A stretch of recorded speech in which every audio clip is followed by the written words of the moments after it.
Zagan era um órfão fraco e sem teto, lutando para sobreviver, após ser capturado por um feiticeiro maligno que realizava experimentos nele por pura diversão. Depois de anos de uma vida tão miserável, Zagan finalmente dominou as artes demoníacas e matou o feiticeiro para tomar seus poderes, tornando-se o arquidemônio mais poderoso de todos os tempos. Na Floresta Escura, um cavaleiro encurrala uma jovem mulher e avança sobre ela com uma faca. Aterrorizada, ela grita por socorro e tenta empurrá-lo para longe. Mas no instante em que sua mão toca o rosto dele, a pele se desprende completamente, revelando a carne por baixo. Horrorizada, ela percebe que o cavaleiro não é um homem de verdade, mas sim um feiticeiro disfarçado. Ele então revela seu plano perverso. Ele deseja cortar seu belo rosto para completar um de seus terríveis feitiços.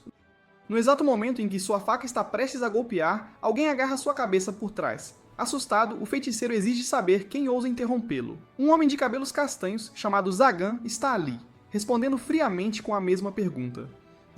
Zagan reclama que estava tentando descansar, mas os gritos do feiticeiro perturbaram seu sono em seu próprio território. O medo atinge o agressor quando ele percebe que invadiu o domínio de outro feiticeiro, um lugar que não lhe pertencia. Rapidamente, ele tenta negociar, oferecendo a Zagan um valioso conhecimento de feitiçaria em troca de sua vida. Zagan rejeita a oferta, afirmando que não tem nenhum interesse em magia que exija ferir outras pessoas, de forma alguma. Com uma força implacável, ele esmaga a cabeça do homem em suas mãos, espalhando sangue por toda a parte. A mulher desmaia de choque. Zagan suspira, percebendo que provavelmente a marcou para o resto de sua vida. Com um aceno de sua magia, ele apaga a bagunça sangrenta e restaura o corpo para aparecer inteiro novamente. Ele também limpa o sangue do rosto da garota. Enquanto a observa, ele nota a cruz em seu pescoço, um símbolo religioso. Ela pertence à igreja, os inimigos jurados dos feiticeiros. Mesmo tendo-a salvado, a igreja ainda pode culpá-lo por tudo. Ainda assim, ele afasta o pensamento e decide enviá-la em segurança para uma vila próxima, esperando que ela pense que todo o evento foi apenas um terrível pesadelo. Mas quando ele tenta lançar seu feitiço de teletransporte, algo o interrompe. Sua magia falha. Ele se vira e encontra outro poderoso feiticeiro parado ali, cujo nome é Barbatos. Ele examina a cena e pergunta o que aconteceu. Zagan explica que puniu um tolo que invadiu seu território. Barbatos argumenta que chamar o homem de tolo está errado, pois todos os feiticeiros existem para buscar poder, e as vidas humanas são meras ferramentas para impulsionar sua ascensão. Nada mais. Zagan permanece em silêncio, mas sua expressão demonstra claramente sua desaprovação. Barbatos então nota a mulher inconsciente, sentindo enormes ondas de mana fluindo dela, uma energia poderosa. Ele sugere usá-la como sacrifício, mas Zagan recusa-se firmemente. Ele insiste que não tem nenhum interesse em magia construída sobre o sofrimento e teletransporta a mulher para longe. Barbatos, no entanto, não vai embora. Ele diz que veio por uma razão muito importante. Um dos 13 arquidemônios, os feiticeiros mais poderosos que existem, morreu. Isso imediatamente chama a atenção de Zagan, que fica intrigado.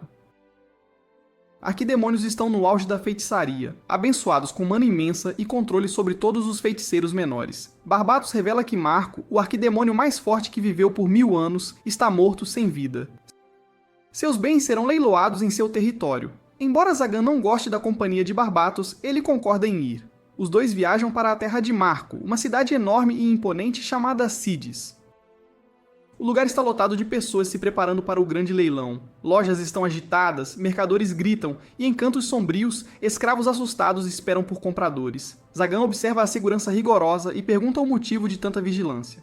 Barbatos explica que recentemente garotas com grande mana têm desaparecido, sendo sequestradas para rituais de feitiçaria. Isso irritou a igreja, mas alguns feiticeiros ainda ousam arriscar mesmo assim. Zagan suspeita que eles estão se preparando para invocar um demônio poderoso. Dentro do salão de leilões, a multidão está barulhenta e ansiosa. Barbatos sussurra que muitos dos feiticeiros mais poderosos estão ali, potenciais candidatos para ocupar o lugar de Marco. Zagan pergunta como o novo arquidemônio será escolhido. Barbatos explica que os 12 restantes debaterão e decidirão quem é digno. O leiloeiro excita a multidão enquanto tesouros raros são vendidos um após o outro, sem parar. Finalmente, ele apresenta o último prêmio, uma elfa pura. O salão explode em barulho. Elfos são seres sagrados, próximos da natureza e dos deuses, e incrivelmente raros, quase impossíveis de encontrar. No momento em que Zagan a vê, seu coração dispara incontrolavelmente. Sem hesitação, ele grita uma oferta de 1000, silenciando o salão por completo. Até Barbatos o encara com descrença, avisando que o preço é muito alto. Ele pergunta para qual ritual insano Zagan planeja usá-la. Zagan apenas sorri de um jeito que deixa até Barbatos desconfortável. Mais tarde naquela noite, de volta ao castelo de Zagan, escondido nas profundezas da floresta, ele luta para iniciar uma conversa. Anos de isolamento o deixaram irremediavelmente desajeitado perto de mulheres. Para seu alívio, a elfa fala primeiro. Com uma voz suave e delicada, ela pergunta se pode fazer-lhe uma pergunta. Sua doçura o abala, mas ele tenta parecer calmo, embora apenas pareça irritado. Ela se apresenta como Nefilia e, com olhos cheios de tristeza, pergunta como ele planeja matá-la. Qual será o método? Zagan fica atordoado e imediatamente lhe diz que ela não vai morrer. Nefilia interpreta mal suas palavras, pensando que ele a torturará em vez disso. Quando ela nota as ferramentas sombrias e de tortura deixadas pelo antigo dono do castelo, seu medo se aprofunda ainda mais. Envergonhado, Zagan solta que os objetos são apenas decorações. Ele insiste que, embora seja um feiticeiro, não tem nenhum interesse em machucá-la de forma alguma. Ele pergunta gentilmente se ela tem uma família, alguém que a espere. Ela responde que é órfã e uma criança amaldiçoada, mas não explica mais detalhes. Ela então pergunta por que ele a comprou se não era para sacrificá-la. Incapaz de confessar seus verdadeiros sentimentos, ele apenas diz que ela não precisa saber por enquanto. Ele lhe diz que ela deveria escolher um quarto para ficar. Ela interpreta mal, acreditando que ele a está deixando escolher seu local de execução. Isso parte o coração dele, e ele percebe que ela deve ter vivido como escrava por muito tempo, criada para acreditar que seu único destino é ser sacrificada, sem escapatória. Isso lembra de sua própria infância difícil, quando ele teve que roubar e lutar apenas para sobreviver. Pela primeira vez, ele fala suavemente, dizendo a ela que a quer viva porque precisa dela, de sua presença. O choque brilha em seus olhos, pois ninguém nunca havia dito aquelas palavras a ela antes. Enquanto a leva para cima, ele pergunta se ela tem medo de altura. Interpretando mal novamente, ela diz que ele pode enforcá-la da maneira que quiser, sem problemas. Frustrado, Zagan grita para ela parar de falar sobre tortura. Ela rapidamente se desculpa, chamando-o de um mau hábito. De repente, ela escorrega, mas ele segura seu braço e a puxa para a segurança, evitando uma queda. Finalmente, eles chegam ao topo da torre e abrem um quarto. Para seu horror, ainda havia uma guilhotina e pilhas de crânios. Ela fica confusa, acreditando que seus sinais significam que ela deveria oferecer sua cabeça, como um sacrifício. Irritado consigo mesmo, Zagan transforma todos os objetos horríveis em pó, deixando o quarto completamente vazio. Nefilia finalmente demonstra curiosidade ao pisar na varanda e olhar para a lua brilhante no céu noturno. Pela primeira vez, uma emoção aparece em seu rosto. Zagan sorri suavemente, desejando poder arrancar a lua do céu para ela. Ela então pergunta se pode ficar neste quarto, se seria possível. Ele acena com a cabeça, feliz que algo tenha tocado seu coração. Naquela noite, Nefilia não consegue dormir em seu novo quarto. Ele parece muito vazio e frio. Em vez disso, ela se encolhe perto do trono de Zagan, usando sua capa como um cobertor para se aquecer. Na manhã seguinte, Zagan se encontra completamente acordado, tendo lutado para conseguir dormir. O quarto lá em cima não era adequado para descansar, então ele fez Nefilia dormir no salão do tribunal, um lugar mais espaçoso. No entanto, Zagan não conseguia descansar em paz ao lado dela porque não estava acostumado a estar perto de uma garota. Antes que ela acordasse, ele decide ir buscar o café da manhã. Quando ele retorna, Nefilia já está acordada e o cumprimenta com um bom dia, com um sorriso. Zagan, sem saber como responder, tenta retribuir a saudação, mas desajeitadamente a manda comer em vez disso. Ele imediatamente se arrepende e começa a pensar em como superar esse mau hábito, essa sua dificuldade. Enquanto mastiga carne seca, ele se pergunta como pode mudar seu comportamento. Nefilia, surpresa, pergunta a Zagan se ele está comendo a mesma comida que ela. Embora grata por ser alimentada, ela acha estranho que ele esteja comendo a mesma comida geralmente dada a escravos e animais, algo tão simples. Zagan fica confuso, pois comeu carne seca a vida inteira sem questionar. Nefilia, sentindo que talvez tenha ultrapassado um limite, pede desculpas, mas solicita permissão para cozinhar o café da manhã para ele, algo mais elaborado. Zagan fica emocionado com a ideia de comer comida caseira preparada pela garota que ele ama. Ele concorda e diz a ela que precisam ir às compras. No entanto, Zagan logo enfrenta a dura realidade de sua situação financeira, que é precária.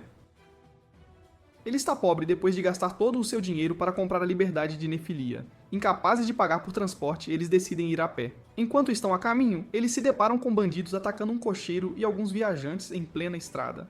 Zagan não tem desejo de intervir, mas percebe que Nefilia está assustada. Ele suspeita que isso possa lembrá-la de como foi sequestrada e ver o medo dela o impulsiona a agir, a fazer algo. Usando seus poderes, ele assusta os bandidos, mas eles, confiantes de que podem dominar um único usuário de magia, avançam contra ele. Zagan nem precisa usar magia para derrotar esses bandidos de baixo nível, esses meros criminosos.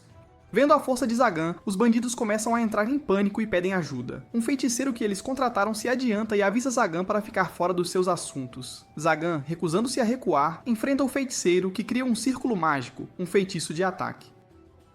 No entanto, o poder de Zagan impede que a magia funcione, e ele vaporiza o feiticeiro com um feitiço de relâmpago. Percebendo que o subestimaram, os bandidos fogem, correndo para salvar suas vidas.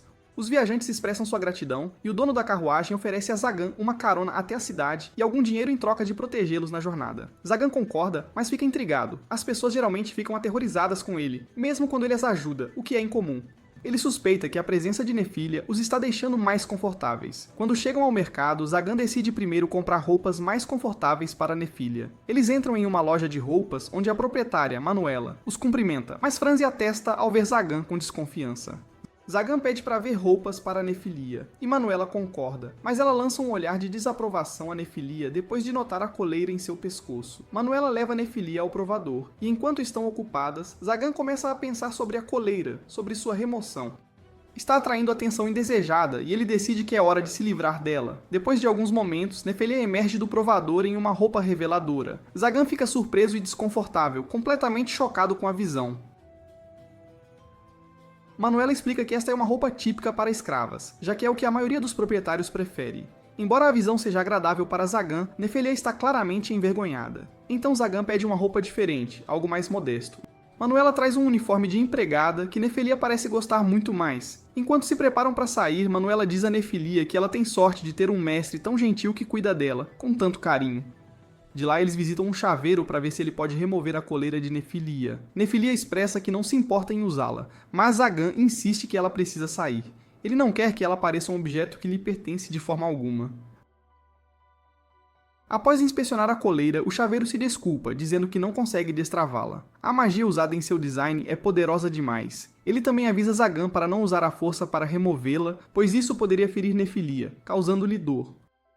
A única maneira de destravá-la é com a chave original. Zagan agradece ao chaveiro pela informação e o chaveiro recusa o pagamento, lembrando a Zagan que ele uma vez o salvou e também a sua filha, em um momento de perigo. Naquela época, eles haviam fugido com medo, mas agora o chaveiro quer mostrar sua gratidão. Enquanto saem, Zagan se sente inquieto. As pessoas o estão tratando com gentileza, e isso o está deixando desconfortável, uma sensação estranha. Ele percebe que pode ser porque está com Nefilia. Já é tarde, então Zagan decide que eles deveriam comer em um restaurante. Enquanto comem, Nefilia pergunta o que ela deveria fazer se um dia a coleira for removida e ela fugir. Para onde iria? Zagan sabe que essa é uma possibilidade real. Nefilia não tem os mesmos sentimentos por ele que ele tem por ela. Apesar disso, ele acredita que ela merece sua liberdade. Mas em vez de compartilhar seus verdadeiros pensamentos, ele diz a ela para não criar expectativas, pois talvez nunca encontrem uma maneira de remover a coleira de fato. Mais uma vez, ele se sente frustrado consigo mesmo por não dizer o que realmente pensa. Enquanto começam a refeição, Nefilia reflete sobre seu passado. Ela se lembra de como nunca lhe foi permitido comer a mesma comida que sua família, em sua casa. Sentar ao lado de seu mestre e comer uma comida tão boa parece um luxo. Ela tenta usar um garfo para comer, mas fica envergonhada quando não consegue. Em vez disso, ela pega uma colher e dá uma mordida, saboreando o alimento. A comida é deliciosa. Zagan, feliz em ouvir seu elogio, tenta comer também, mas luta com o garfo. Nefilia, percebendo sua dificuldade, oferece-se para alimentá-lo com carinho. Zagan fica emocionado com o gesto. A garota que ele ama o está alimentando, usando a mesma colher com que ela acabou de comer. Ele dá uma mordida e acha a comida tão saborosa quanto ela disse, realmente deliciosa. Os outros clientes do restaurante os observam e veem um casal adorável. Enquanto isso, a cena muda para uma igreja, onde um padre chamado Clavul se encontra com uma jovem mulher. Descobrimos que o nome dela é Chastil, e ela é uma cavaleira angélica dedicada a eliminar feiticeiros sem hesitação. O padre a informa que uma onda de sequestros de jovens garotas está varrendo a área, e Zagan é o responsável por isso. Chastil se lembra de como Zagan a salvou uma vez e insiste que deve haver algum engano, alguma confusão. No entanto, o padre insiste que é verdade. Sem outra opção, Chastil jura eliminar Zagan. Na manhã seguinte, Zagan é cumprimentado por Nefilia, que lhe preparou o café da manhã com muito carinho. Ele finalmente retribui a saudação, sentindo-se orgulhoso de si mesmo por ter conseguido. Quando entram na sala de jantar, Zagan fica impressionado com a limpeza e organização de tudo. Além disso, a comida que ela preparou é algo que ele nunca tinha visto antes, em toda a sua vida. Ele agradece a Nefilia, deixando-a muito feliz. Curioso, ele pergunta onde está o café da manhã dela, mas Nefilia revela que só preparou comida para ele. Surpreso, Zagan decide compartilhar sua refeição com ela, sem hesitar. Percebendo que há apenas uma cadeira à mesa, Zagan diz a ela para sentar em seu colo. Nefilia entra em pânico, mas Zagan, usando um tom mais autoritário, insiste que ela faça o que ele diz, embora ele rapidamente questione por que está agindo assim, de forma tão estranha. Ele então começa a alimentá-la ele mesmo, fazendo com que Nefilia ficasse incrivelmente envergonhada. Zagan justifica isso como um castigo por ela não ter preparado sua própria refeição e seu próprio assento para comer. Após o café da manhã, eles se dirigem à biblioteca, onde Nefilia fica curiosa sobre o que Zagan está lendo. Acontece que Nefilia, apesar de ser uma elfa e possuir uma reserva de mana de alta qualidade, não consegue usar magia, de forma alguma. Zagan acha isso estranho e decide mostrar-lhe o básico. Ele desenha um círculo mágico para um feitiço simples de relâmpago e canaliza sua mana para ativá-lo. Ele explica que, com a capacidade de mana dela, ela poderia aumentar a eficácia, o alcance e o tempo de um feitiço, tornando-o mais potente. Nefilia observa o círculo e pergunta se seria possível adicionar símbolos adicionais dentro dele. Impressionado, Zagan explica que, embora seja possível criar um segundo círculo mágico dentro do primeiro, isso interromperia o fluxo de mana, impedindo que ambos os círculos se ativassem corretamente de forma eficaz. Nefilia pergunta se isso significa que é possível anular a magia de outra pessoa. Zagan confirma, acrescentando que quem conseguisse fazer isso seria incrivelmente poderoso, um verdadeiro prodígio. Embora seja apenas teórico, Zagan admite que quer aprender essa técnica para se tornar ainda mais forte, sem limites. Nefilia pergunta por que Zagan deseja mais poder quando ele já é tão forte. Zagan explica que é para a sobrevivência, contando como aprendeu da maneira mais difícil que a força é essencial para permanecer vivo, para continuar existindo. De repente, Zagan sente algo estranho lá fora. Ele diz a Nefilia para preparar o jantar enquanto ele sai para lidar com a perturbação. Lá fora, Shasti, a cavaleira angélica, chega com seus subordinados, pronta para a batalha. Usando sua espada sagrada, ela destrói a barreira defensiva de Zagan. Zagan os confronta, expressando seu desgosto e avisando-os para irem embora antes que ele perca a paciência. Ele reconhece a espada de Chastil como uma das 12 espadas sagradas e fica surpreso ao ver uma garota tão jovem empunhá-la com tanta destreza. Ele também percebe que ela é a mesma pessoa que ele salvou anteriormente. Apesar dos avisos de Zagan, os Cavaleiros Angélicos se recusam a recuar. Sem outra escolha, Zagan ataca com toda a sua força. Um dos cavaleiros levanta um escudo e os outros avançam contra ele, mas Zagan os derruba sem esforço com socos e golpes simples. Ele questiona Chastile perguntando por que ela está tão determinada a deixar seus camaradas morrerem, sem se importar. Ele sugere que ela poderia espalhar a palavra sobre seu suposto mal, e ele poderia deixá-la ir, mas Chastile não ouve e ataca Zagan com sua espada. Zagan desvia de seus ataques, deixando Chastile confusa sobre por que ele não revida, por que não luta. Ela o acusa de manchar sua alma com feitiçaria, que ela acredita ser maligna. Aos olhos dela, a magia é uma ferramenta de opressão que causa sofrimento, e ela está determinada a pará-la, a todo custo. Zagan, imperturbável, pergunta por que a igreja usa espadas sagradas para caçar feiticeiros mais fracos se eles são tão justos. Mas mesmo depois disso, Chastile se recusa a desistir, a abandonar sua missão. Ela reúne toda a sua força para um ataque poderoso. Quando Zagan o bloqueia, o poder da espada se ativa, e ela o arremessa contra uma árvore. Cansado de se conter, Zagan se prepara para acabar com ela. Mas Chastile de repente lhe oferece um acordo, uma proposta inesperada. Ela pede que ele finja ser morto por ela, explicando que a igreja nunca parará de caçá-lo a menos que ele esteja morto. Se ela falhar, um cavaleiro angélico ainda mais forte virá atrás dele sem piedade. Ela implora para que ele finja sua morte, abandone a magia e viva como um humano normal. Ela o lembra que ele uma vez salvou a vida dela. Zagan fica chocado ao ouvir isso de uma cavaleira angélica, sabendo que é um crime grave para ela proteger um feiticeiro, algo imperdoável. Antes que Zagan possa responder, Nefilia sai. Os cavaleiros a confundem com outra feiticeira e atacam. Chastile grita para eles pararem, mas é tarde demais. Um dos cavaleiros lança uma lança diretamente em Nefilia, com força total. Em um piscar de olhos, Zagan a protege com a mão, mas uma poderosa onda de energia começa a irradiar de Nefilia. Furiosa ao ver Zagan ferido, ela usa seus poderes para manipular a madeira ao redor e começa a sufocar o cavaleiro com galhos de árvores, com grande fúria. Antes que ela possa matá-lo, Zagan a impede e o cavaleiro é poupado. Os cavaleiros angélicos, aterrorizados pela demonstração de poder de Nefilia, recuam. De volta à mansão, Zagan questiona Nefilia sobre por que ela alegava não poder usar magia de forma alguma. Nefilia explica que o que ela fez não foi magia. Foi misticismo, um poder milagroso que desafia as leis naturais, ativado por pura força de vontade. Entre os elfos de sua vila, ela era a única que podia usar esse poder, o que a levou a ser chamada de criança amaldiçoada por todos. Seu cabelo branco e habilidades estranhas a tornaram um alvo de medo e ódio, mesmo entre sua própria família. Eles frequentemente lhe diziam que ela era um monstro que não merecia viver, que não tinha direito à vida.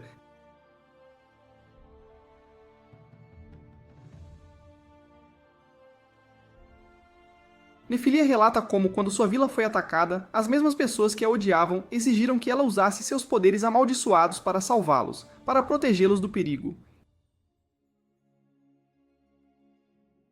Eles alegaram que ela lhes devia por permitirem que ela vivesse. Com o coração partido, Nefilia foi capturada sem resistência. Aqueles que tentaram fugir foram mortos e quando ela viu seus corpos sem vida, ela não pôde deixar de rir, com uma risada amarga. A visão lhe trouxe uma satisfação distorcida. Nefilia pede desculpas a Zagan, admitindo que se sente como uma pessoa terrível que não merece viver, que não tem valor.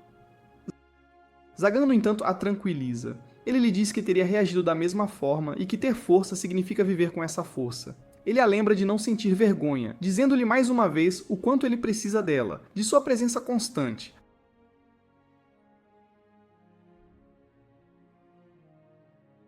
Agora que ela está preparando refeições tão deliciosas para ele não consegue imaginar a vida sem ela. Tomada pela emoção, Nefilia abraça Zagan com força. Depois de se acalmar, Nefilia pede desculpas por mostrar seu lado vergonhoso, mas Zagan a tranquiliza, dizendo que não se importou. Ele suspeita que o poder do misticismo de Nefilia o tenha curado a ser mais expressiva. Naquela noite, Nefilia é encontrada de pé no tribunal, Zagan percebe que ela em sua mão, a razão fica clara quando ela, um tanto sem jeito, pergunta a Zagan se pode dormir com ele, buscando um lugar para descansar. Zagan, como muitos, tira conclusões precipitadas e assume que ela deseja algo mais íntimo, entrando em pânico em seus pensamentos. Mas o mal-entendido é rapidamente desfeito quando Nefilia explica que há apenas uma cama no castelo e ela quer que ele tenha um descanso noturno adequado, em vez de dormir sempre numa cadeira, o que não é bom para ele. Zagan sente-se enojado por seus pensamentos impuros e agradece a preocupação dela, mas explica que dorme na cadeira porque é o ponto de ancoragem para suas barreiras mágicas. Ao ouvir isso, Nefilia sugere uma alternativa. Zagan pode descansar em seu colo, uma ideia que o surpreende. Sem pensar demais, Zagan deita-se em seu colo, experimentando uma mistura de constrangimento e conforto. Seu rosto fica muito perto do peito de Nefilia, o que não ajuda a aliviar seu estado de nervosismo e confusão. Ele percebe que Nefilia também está envergonhada e pergunta por que ela quis fazer isso em primeiro lugar. Nefilia explica que é a maneira dela de agradecê-lo por aceitá-la, mesmo depois de saber sobre seus poderes amaldiçoados e sua natureza. Zagan, apreciando o sentimento, diz a ela que não há necessidade de agradecê-lo com tanta frequência, pois o que ela tem feito já é mais do que suficiente para ele. Zagan então se oferece para ensinar magia a Nefilia, apontando como ela não tinha controle sobre seus poderes antes, o que era um problema. Embora ele não tenha certeza se aprender magia a ajudará a entender seu misticismo, ele acredita que vale a pena tentar. Nefilia concorda ansiosamente em aprender. No dia seguinte, Barbatos chega ao castelo, chocado ao saber que cavaleiros angélicos atacaram Zagan, seu conhecido. Zagan, imperturbável, diz a ele que eram fracos demais para serem uma ameaça, mas repreende Barbatos por romper sua barreira mais uma vez. Barbatos então reconhece Nefilia como a elfa do leilão, lembrando-se dela. Ele pergunta a Zagan por que ainda não a usou como sacrifício, ou se a está usando para satisfazer fantasias lascivas. Zagan esclarece que Nefilia é sua estudante agora, e isso é tudo. Barbatos, intrigado com os danos externos, percebe que foram causados pelos poderes de Nefilia. Ele nunca pensou que elfos pudessem ser usados para aprimorar magia daquela forma. Barbatos então levanta o tópico do assento de arquidemônio, perguntando se Zagan está interessado em tal posição. Inicialmente, Zagan não está, mas a ideia de se tornar um arquidemônio para proteger Nefilia muda sua mente. Se ele ocupar essa posição, apenas um punhado de indivíduos poderosos ousaria persegui-la, tornando-a muito mais segura e protegida. No entanto, Zagan duvida que será selecionado, considerando que ele pratica feitiçaria há apenas uma década, enquanto outros candidatos têm séculos de experiência. Depois que Barbatos parte, Nefilia pergunta a Zagan se eles são amigos próximos, o que a intriga. Zagan nega, insistindo que nunca seria amigo de um idiota como Barbatos. Mas Nefilia acha estranho, notando que Zagan parecia ter gostado do tempo que passou com ele, o que era curioso. Mais tarde, Nefilia tem sua primeira aula de magia, aprendendo a criar e restaurar barreiras. Com o passar do tempo, ela equilibra suas tarefas enquanto aprende mais sobre magia, dedicando-se bastante. Um mês se passa e um dia Zagan recebe uma carta dos 12 arquidemônios. Ao chegar ao castelo do falecido arquidemônio Andris, Zagan sente uma imensa pressão da mana dos 12 arquidemônios presentes, uma força esmagadora. Ele rapidamente percebe que essas não são pessoas a serem subestimadas. Eles oferecem a Zagan a posição de 13º arquidemônio, perguntando-lhe se ele herdará o emblema do falecido Andris, um símbolo de grande poder. Segurando o emblema, Zagan sente uma vasta quantidade de mana semelhante à dos outros arquidemônios e duvida se é capaz de empunhá-lo.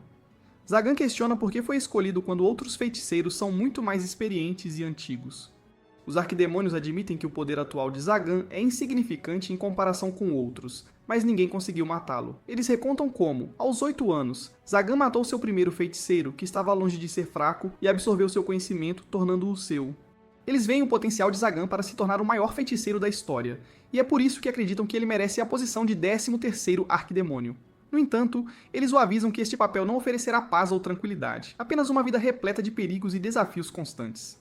Zagan sorri ao aviso, nunca tendo esperado viver uma vida pacífica desde que foi abandonado. No entanto, ele hesita, considerando se quer arrastar Nefilia para um mundo tão sombrio e perigoso como este. Após alguma reflexão, ele aceita a posição, mas com uma condição. De volta ao castelo, Nefilia cumprimenta Zagan, mas ela tem uma expressão triste. Zagan diz a ela que se tornou um dos 13 arquidemônios e herdou todas as propriedades de Andris, o que também significa que ele agora possui a chave para destrancar sua coleira, libertando-a. Enquanto a coleira cai, Zagan friamente diz a Nefilia para ir embora, dizendo que não tem mais nenhuma necessidade dela. A cena muda para Nefilia sentada em um beco escuro, completamente sozinha e desolada.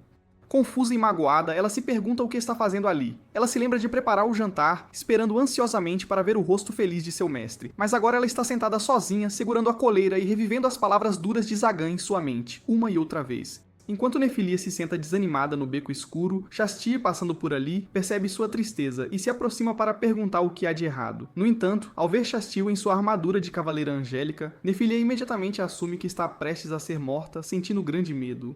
Outros na área também notam a presença de uma cavaleira angélica e rapidamente chegam à conclusão de que Shastir está intimidando sua inocente Nefilia, o que acende a raiva deles. Manuela chega à cena e diz a Shastir para ir embora, exigindo sua partida.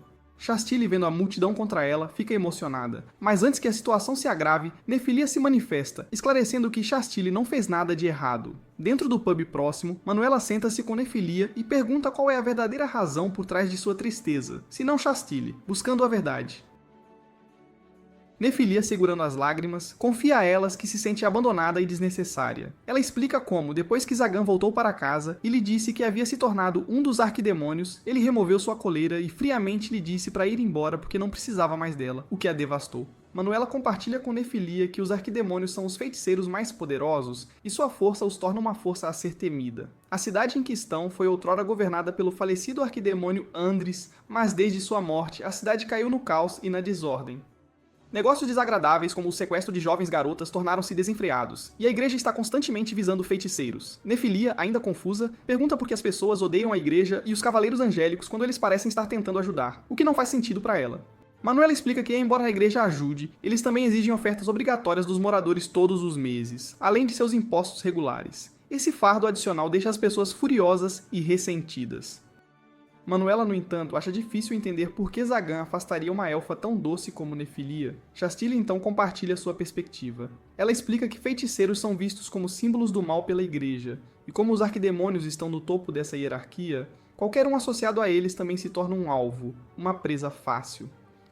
Conhecendo Zagan, Shastir suspeita que ele afastou Nefilia para protegê-la da ira da igreja. Nefilia, no entanto, insiste em retornar ao lado de Zagan. Ela entende que Zagan é forte, mas mesmo pessoas fortes podem ser feridas, e ela quer ficar ao lado dele e ajudá-lo da maneira que puder, com todo o seu coração. Comovida pela determinação de Nefilia, Shastir decide ajudá-la a se reunir com Zagan. Ela também compartilha sua suspeita de que há um feiticeiro se passando por Zagan e cometendo esses atos malignos, o que está ainda mais manchando o nome dele, sua reputação. Embora ela não possa defender abertamente Zagan contra a igreja, ela pode pelo menos ajudar a limpar o nome dele. Nesse momento, um grupo de cavaleiros angélicos chega e informa Shastir de uma convocação urgente pelo sacerdote que a aguarda. No entanto, antes que possam partir, uma sombra escura emerge do chão, anunciando-se como Zagan. A figura ataca, capturando tanto Nefilia quanto Shastir, enquanto Manuela consegue escapar, fugindo do perigo iminente. A cena muda para o castelo de Zagan, onde os cavaleiros estão presos em uma das armadilhas de Zagan. Eles vieram implorar pela libertação de seu líder, mas Zagan, confuso, pergunta do que eles estão falando sem entender a situação. Manuela então chega, explicando apressadamente a situação a Zagan. Ao ouvir que Nefilia está em perigo, Zagan fica chocado. A única razão pela qual ele a afastou foi para protegê-la de ser alvo da igreja, de todo o mal. Percebendo a gravidade da situação, ele declara que Nefilia pertence apenas a ele e é seu dever protegê-la. Quanto à pessoa por trás de tudo isso, Zagan já tem uma boa ideia de quem é e ele vai agir. A cena muda para uma caverna escura, onde Nefilia acorda com as mãos amarradas. Logo, seu sequestrador se revela. Não é outro senão Barbatos, para sua surpresa e desespero. Nefilia está incrédula e pergunta como ele pôde fazer isso, sendo que ele deveria ser amigo de Zagan. Barbatos ri zombeteiramente, dizendo a ela que não existe tal coisa como amizade entre feiticeiros, apenas interesses. Ele revela que Zagan roubou algo que era seu por direito. O primeiro feiticeiro que Zagan matou, Andre, era professor de Barbatos. Embora Barbatos não tivesse intenção de vingar Andre, pois ele mesmo o teria matado eventualmente, o problema reside no fato de que Zagan tomou o castelo de Andre, seu dinheiro e todo o conhecimento que ele havia acumulado, tudo para si. Barbatos revela ainda que tem se passado por Zagan e criado a ilusão de sequestros para provocar a igreja a persegui-lo. Agora que Zagan sobreviveu à espada sagrada, Barbatos vê apenas uma maneira de alcançar seu objetivo, usando Nefilia e Chastille como sacrifícios para demonstrar seu poder aos 12 arquidemônios, um plano cruel. Barbatos acredita que, eliminando a concorrência, ele garantirá um lugar entre os arquidemônios. No entanto, Nefilia o informa que seu plano é inútil porque Zagan já ascendeu à posição de arquidemônio, o que o surpreende. Essa revelação enfurece Barbatos. Zagan não apenas roubou a fortuna de Andre, mas agora também tomou o assento de arquidemônio. Barbatos jura que vai pegar tudo de volta, e uma vez que seu círculo mágico estiver completo, nem mesmo um arquidemônio será capaz de detê-lo, ele promete. Chastille, vendo o perigo, tenta convencer Barbatos a deixar Nefilia ir e usar ela em vez disso. Barbatos sorri maliciosamente, dizendo a ela para ser paciente, pois a vez dela chegará em breve, muito em breve. Nefilia se debate, tentando resistir, o que irrita Barbatos. Enquanto ele se prepara para usar seus poderes contra ela, Zagan irrompe na caverna, fazendo sua entrada dramática, um verdadeiro espetáculo. Barbatos agarra Nefilia com raiva e a arrasta em direção a um círculo mágico. Ele declara que, sacrificando ambos, ele ganhará um poder inacreditável, tanto que superará Zagan e o esmagará completamente, sem piedade. Ele começa a puxá-la novamente, mas Nefilia revida, gritando que ela pertence a Zagan e se recusa a ser tocada por alguém tão desprezível quanto Barbatos. Seu desafio o enfurece, e assim que ele se prepara para atacá-la com sua magia, uma explosão repentina abre um buraco na parede da caverna, um estrondo. Da poeira surge Zagan, agradecendo a Nefilia por confiar nele e prometendo resgatá-la. Barbatos imediatamente pergunta a Zagan há quanto tempo ele sabia que estava por trás dos sequestros, buscando uma resposta. Zagan responde calmamente que descobriu quando viu o ladrão de rostos. Aquela criatura fraca nunca poderia ter rompido a barreira ao redor de seu castelo sozinha. Alguém deve ter estado ajudando-a, isso era óbvio. Zagan conhecia apenas um homem que constantemente rompia suas barreiras e invadia seu território, e esse era Barbatos. Ele explica que Barbatos é especialista em criar dimensões de bolso, e em usá-las para transportar e invocar coisas, com grande habilidade. Após os incidentes com o Ladrão de Rostos e os Cavaleiros Sagrados, Barbatos convenientemente apareceu na porta de Zagan, quase como se estivesse verificando como as coisas haviam terminado. Ignorar uma ligação tão óbvia teria sido tolice, uma grande imprudência. Barbatos zomba e pergunta por que, se Zagan o suspeitava, ele ainda o acolheu e até lhe serviu chá. Zagan responde que simplesmente queria descobrir seu plano, o que ele estava tramando. Então ele se vira para Nefilia, que cora ao olhá-lo. Zagan declara que Barbatos nunca será perdoado por machucar sua garota, e ele lança um poderoso ataque mágico contra ele, com toda a sua fúria. Barbatos tenta bloqueá-lo, mas Zagan de repente salta para a frente e estilhaça seus braços com um golpe limpo. No instante seguinte, Zagan desabilita suas pernas, forçando Barbatos a cair de joelhos, gritando em agonia e dor intensa. Zagan corre até Nefilia e a liberta de suas correntes. Nervosamente, ele pergunta se ela está machucada. Lágrimas brotam em seus olhos enquanto ela corre para os braços dele, buscando consolo. Ela admite que estava realmente machucada, mas ver a dor dele a machuca mais. Ela o lembra que ele é seu mestre e se ele realmente disser que ela não é mais necessária, ela aceitará, embora com o coração partido. No entanto, ela não quer deixá-lo sozinho e sofrendo depois de perceber o quanto ele está machucado. Ela enterra o rosto contra o peito dele e implora para que ele não fique solitário novamente. Zagan hesita em abraçá-la, oprimido pela culpa por tê-la abandonado antes, mas ele supera isso e a abraça calorosamente com todo o carinho. Nesse momento, Barbatos se recupera e tenta lançar um ataque furtivo contra Zagan. Nefilia fica ansiosa, mas Zagan a tranquiliza, dizendo que nada acontecerá. Para o choque de Barbatos, o círculo mágico que ele lança se estilhaça instantaneamente, sem efeito algum. Ele tenta de novo, mas cada círculo mágico que ele faz se desfaz em pó. Confuso, ele se pergunta por que seus feitiços falham. Nefilia também pergunta a Zagan o que está acontecendo, buscando uma explicação. Zagan a lembra da feitiçaria suprema sobre a qual ele uma vez lhe falou, aquela que interrompe o círculo mágico de um inimigo inserindo outro círculo dentro dele. Ele revela que aperfeiçoou este método, tornando-o infalível. Ele demonstra a Nefília como copia os círculos mágicos de Barbatos exatamente e os sobrepõe, fazendo com que ambos se anulem naturalmente. Barbatos entra em pânico e se pergunta se essa técnica é o legado do primeiro feiticeiro que Zagan uma vez matou, um segredo antigo. Zagan descarta o pensamento, dizendo que se o velho feiticeiro pudesse usar tal técnica, ele nunca teria morrido em primeiro lugar. Zagan recorda que quando tinha apenas 8 anos, o homem o sequestrou, um evento traumático. Ele memorizou o círculo mágico usado naquela época. Numa tentativa desesperada de salvar sua vida, ele havia gravado aquele círculo na palma da mão com seu próprio sangue, incerto se funcionaria, mas era sua única esperança. Quando o feiticeiro maligno o pegou durante uma tentativa de fuga e usou um feitiço de raio, Zagan instintivamente lançou o círculo copiado contra ele. O círculo mágico do inimigo foi cancelado, e o feiticeiro se eletrocutou, morrendo ali mesmo. Barbatos zomba, chamando-o de mera sorte. Para provar sua força, ele cria dezenas de novos círculos mágicos de uma vez, mas Zagan cancela todos eles em questão de segundos, com facilidade impressionante.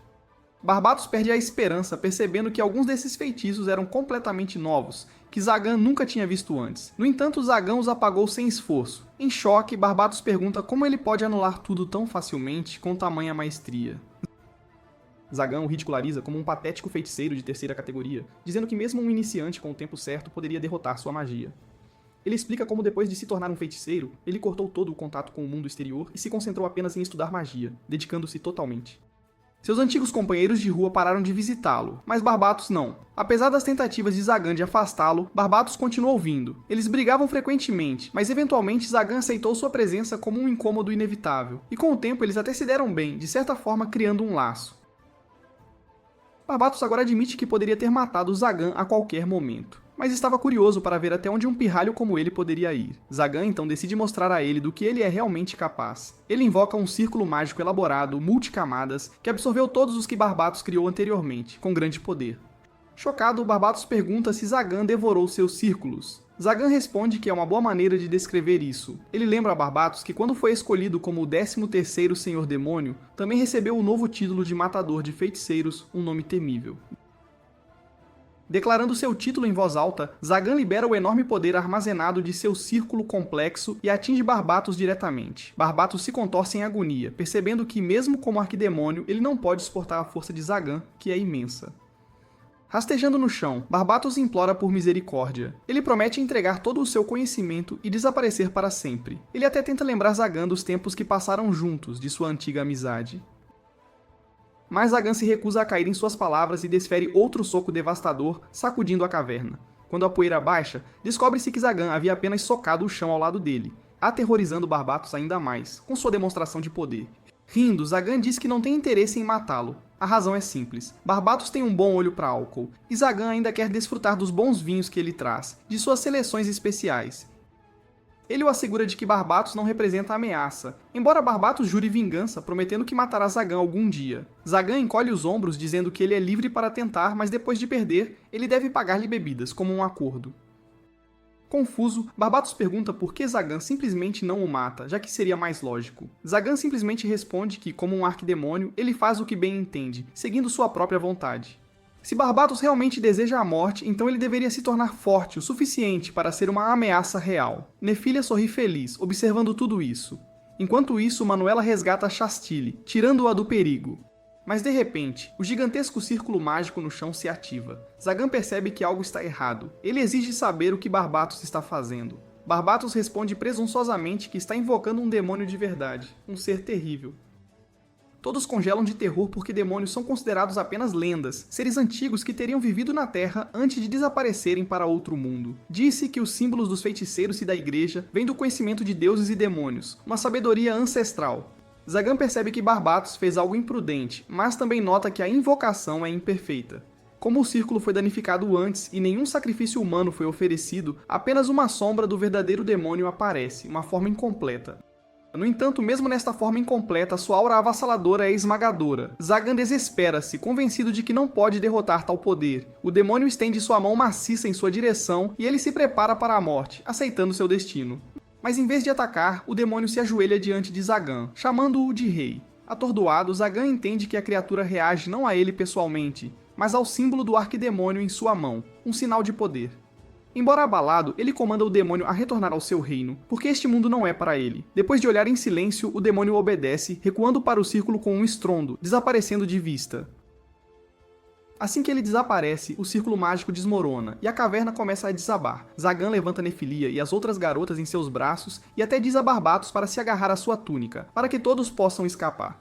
Juntos, eles correm para fora. A saída quase fica bloqueada, mas Chastile e os Cavaleiros Sagrados chegam bem a tempo, ajudando-os a escapar. Embora salvem seu líder, os Cavaleiros deixam claro que não cooperarão com um feiticeiro maligno como Zagan, de forma alguma. Ele os dispensa dizendo para irem embora se já terminaram. Eles o amaldiçoam e partem. Manuela, no entanto, o agradece por salvá-la e o encoraja a conversar adequadamente com sua garota antes que ela também parta para resolver as coisas. Zagan então se vira para Barbatos e pergunta se ele ainda quer lutar. Tendo testemunhado Zagan subjugar um demônio, Barbatos não tem mais a coragem ou a força para enfrentá-lo, sentindo-se completamente derrotado. Ele simplesmente se afasta, desaparecendo em uma névoa negra. Finalmente, Zagan e Nefilia ficam sozinhos. Ambos coram de constrangimento. Nefilia fala primeiro, dizendo que quer permanecer ao lado dele, para sempre. Zagan percebe que ela amadureceu emocionalmente, mas ele também quer mudar algumas coisas. Ajoelhando-se diante dela, ele confessa seus sentimentos e promete nunca mais machucá-la com toda a sinceridade. Ele diz a ela que não precisa mais chamá-lo de mestre porque ela não é mais uma escrava ou aprendiz. Ele admite que quer algo mais entre eles, embora não consiga dizer "eu te amo", as palavras certas. Em vez disso, Zagan a abraça apertado, dizendo que ela pertence a ele e sempre será dele, mesmo após a morte. Embora ele lamente não poder dizer as palavras diretamente, Nefilia é levada às lágrimas de alegria, sentindo-se amada. Ela tira a coleira quebrada que usava e pede para ele colocá-la novamente, não como marca de escravidão, mas como lembrança de como se conheceram. Ele concorda, colocando-a em seu pescoço, pensando que parecia mais um anel de noivado gigante. Juntos, eles observam o nascer do sol. Nefilia pergunta timidamente qual é a relação deles agora, já que ela não é mais sua serva. Envergonhado, Zagan permanece em silêncio, esperando secretamente que outra pessoa lhe dê a resposta certa. Enquanto isso, a notícia se espalha por toda parte sobre o novo arquidemônio. As pessoas sussurram que, embora Zagan pareça aterrorizante, ele é na verdade bondoso. Outros feiticeiros que antes esperavam ser candidatos a arquidemônio não se importam que alguém muito mais jovem tenha assumido o papel. Mas nem todos estão satisfeitos. Entre os descontentes está o bispo que comanda Chastile. Ela lhe diz que quer abandonar a missão de caçar Zagan e até testemunha que ele era inocente dos sequestros. O cardeal, no entanto, considera isso uma traição e imediatamente a despoja de seu título de Cavaleira Angélica. O sacerdote remove a espada sagrada de Chastile, expressando arrependimento por sua decisão. Ele explica que não pode ignorar as regras, mas como a espada sagrada escolhe seu portador, ele lhe diz para ser paciente. Ele a assegura de que encontrará uma maneira para ela recuperar sua espada. Mas por enquanto ele só pode oferecer-lhe proteção política. No entanto, ele a alerta sobre a chegada de Rafael, o cavaleiro angélico mais implacável, o que faz Chastile entrar em pânico. Ela teme que ele esteja vindo para purgá-la por suas ações no castelo. Enquanto isso, Zagan está ocupado coletando informações sobre o demônio que encontrou. Nesse momento, Nefilia abre a porta silenciosamente e tenta se aproximar sorrateiramente dele. No entanto, Zagan sente a presença dela e se vira. Corada, Nefilia o convida para almoçar, explicando que preparou alguns pratos novos que são incrivelmente deliciosos. Assim que estão prestes a desfrutar da refeição, Zagan sente uma perturbação. Sua barreira mágica foi violada. Uma figura blindada está usando feitiços para destruir seu portão, mas Zagan parece inabalável. Logo, o homem blindado entra na sala, e Zagan rapidamente percebe que é Valefor, um dos outros candidatos ao título de Arquidemônio. Com uma voz pesada, Valefor ameaça Zagan, afirmando que o matará e tomará seu título. Zagan, desinteressado em uma luta enquanto tenta comer, diz calmamente a Valefor que não quer ser perturbado. Enfurecido, Valefor ataca, mas Zagan bloqueia o ataque sem esforço e o empurra para baixo. Para a surpresa de Zagan, quando o capacete de Valefor se solta, ele descobre que Valefor é na verdade uma garotinha. Chocado com sua aparência, Zagan rapidamente leva Valefor para o quarto de hóspedes. Depois de algum tempo, quando ela acorda, Valefor tenta atacá-lo novamente. Zagan a avisa que, embora seja paciente, não hesitará em puni-la se ela o atacar. Ele pergunta por que ela veio lutar com ele. Valefor explica que quer se tornar mais forte e pensou que, como Zagan se tornou o mais novo arquidemônio, ela poderia ter uma chance melhor de derrotá-lo para obter o título. Curioso, Zagan pergunta se Valefor é um dragão. Valefor fica surpresa e pergunta como ele sabe. Zagan explica que suas escamas e hálito fotônico não são mágicos, mas sim seus atributos inatos. Ele percebe que está olhando para um dragão vivo, uma espécie que se pensava estar extinta há 200 anos. No entanto, ele não pode ignorar o fato de que ela invadiu sua casa e tentou matá-lo. Apesar de ser uma criança, Zagan decide que ela deve enfrentar algumas consequências. Vaelfor se preocupa com o castigo que a espera, mas Zagan lhe diz que ela terá que ajudar Nefelia por uma semana inteira. Ele entende que, embora Vaelfor tenha vivido por décadas, ela ainda é apenas uma criança, e ele precisa ensiná-la o comportamento adequado e o que é certo e errado. Vaelfor pergunta se ele não vai comê-la, o que surpreende Zagan. Ela menciona que os humanos acreditam que consumir carne de dragão e banhar-se em seu sangue lhes concede poder. Zagan balança a cabeça, expressando seu desinteresse por tais coisas, achando a conversa perturbadora. Ele sente como se estivesse repreendendo uma criança pega roubando. Ele lhe dá um pouco do almoço que sobrou, mas Vaelfor não fica satisfeita em ser alimentada. Enquanto ela se prepara para jogar a comida fora, Zagan a avisa para não desperdiçar a deliciosa comida de Nefelia, ou ele será forçado a agir. Zagan decide ir à biblioteca para pesquisar, mas Vaelfor pergunta o que aconteceria se ela atacasse Nefelia e escapasse. Zagan a tranquiliza calmamente, dizendo que se isso ocorresse, ela provavelmente já sabe a resposta, acrescentando que Nefelia é muito mais forte do que ela, então ela não tem chance. Embora ele diga isso, Zagan os observa atentamente nos dias que se seguem. Vaelfor trabalha sob a supervisão de Nefelia, enquanto Zagan continua sua pesquisa sobre o demônio. Ele tem dificuldade em acreditar que um antigo arquidemônio não mostraria interesse em demônios verdadeiros. Ele suspeita que o conhecimento que busca está escondido em algum lugar dentro de seu castelo. Um dia, Vaelfor entra na sala e convida Zagan para jantar. Enquanto saem, ela pergunta, em tom de brincadeira, se ele acha que ela poderia atacá-lo enquanto ele está de costas. Zagan sorri, dizendo que está pronto para enfrentá-la, mas a avisa que se ela perder, terá que passar ainda mais semanas ajudando Nefelia. Durante o jantar, Zagan informa Nefelia que eles visitarão o castelo de Andrés com Vaelfor para conduzir mais pesquisas. Vaelfor expressa surpresa, questionando como Zagan pode levá-la quando todo o conhecimento de Andra está lá. Ela o lembra que ele já havia permitido seu acesso à biblioteca onde ele guarda suas informações. Zagan acredita que o conhecimento nunca deve ser acumulado e deve ser compartilhado com aqueles que podem se beneficiar dele. Ele diz a Vaelfor que ela pode pegar alguns livros para si, mas apenas se ela pedir educadamente em vez de roubá-los. Depois do jantar, quando Vaelfor adormece, Zagan percebe que, apesar de sua aparência durona, ela é apenas uma criança que precisa de orientação no caminho certo. Enquanto ele se prepara para sair, Vale inesperadamente segura sua mão e o chama de pai. Nefelia sorri com essa interação, mas rapidamente entra em pânico, insistindo que não quis dizer isso daquela forma. Zagan a tranquiliza, dizendo que está tudo bem, e ele se pergunta se alguém como ele poderia um dia sonhar com uma felicidade simples. Uma semana se passou desde que Vaelfor começou a trabalhar para Zagan, e ela diligentemente registra suas atividades diárias, incluindo limpeza, preparo de comida e lavagem de roupas. Ela gosta de trabalhar duro, porque Nefelia elogia seus esforços. No entanto, mesmo depois de passar 7 dias com eles, Vaelfor permanece intrigada com o relacionamento de Nefelia e Zagan. Todas as manhãs, Nefelia visita Zagan, olhando para o rosto dele, corando, e às vezes até o tocando. Zagan passa seu tempo estudando e dando palestras a Nefelia, o que faz Valifir se perguntar por que Nefelia frequentemente se senta em seu colo enquanto estuda. Ela pensa que pode ser um novo método de aprendizado, mas sempre que ela os interrompe, eles rapidamente se levantam e fingem que nada de incomum está acontecendo. Na cidade, Manuela encontra Valifur e a acha incrivelmente adorável. Zagan decide comprar uma roupa nova para Vaelfor para que ela não precise andar com sua armadura pesada. Vaelfor fica encantada com a roupa, agradece a ele e segura as mãos de ambos. Zagan sente uma sensação única, como se quisesse protegê-la. Enquanto caminham, eles inesperadamente encontram Chastil, que fica surpresa ao vê-los os três juntos. Ela nunca esperou que levasse apenas algumas semanas para eles terem bebês. Zagan surta, chamando-a de desavergonhada por pensar que eles fizeram amor proibido. Ele então apresenta Vaelfor a Chastil. No entanto, o encontro deles é interrompido quando 3 cavaleiros angélicos chegam, fazendo Vaelfor ficar com raiva e se preparar para atacar.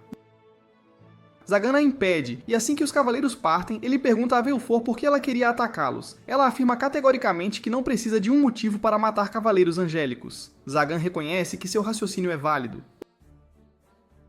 Logo eles chegam ao castelo de Andros, onde Zagan recebeu seu emblema. Ao se aproximarem do castelo, Vaelfor sente um cheiro familiar e acredita que dragões viveram lá. Ao entrar, Nefelia parece um pouco nervosa, levando Zagan a segurar sua mão com força para tranquilizá-la. Eles encontram uma estátua petrificada de um guarda que pertencia a Anzi. Mais adiante, eles descobrem um círculo de conjuração que Veiulfur identifica como um círculo drônico. A pedido de Zagan, Valefur o abre, revelando uma porta escondida que os leva à biblioteca de Ondres, repleta de 1000 anos de conhecimento.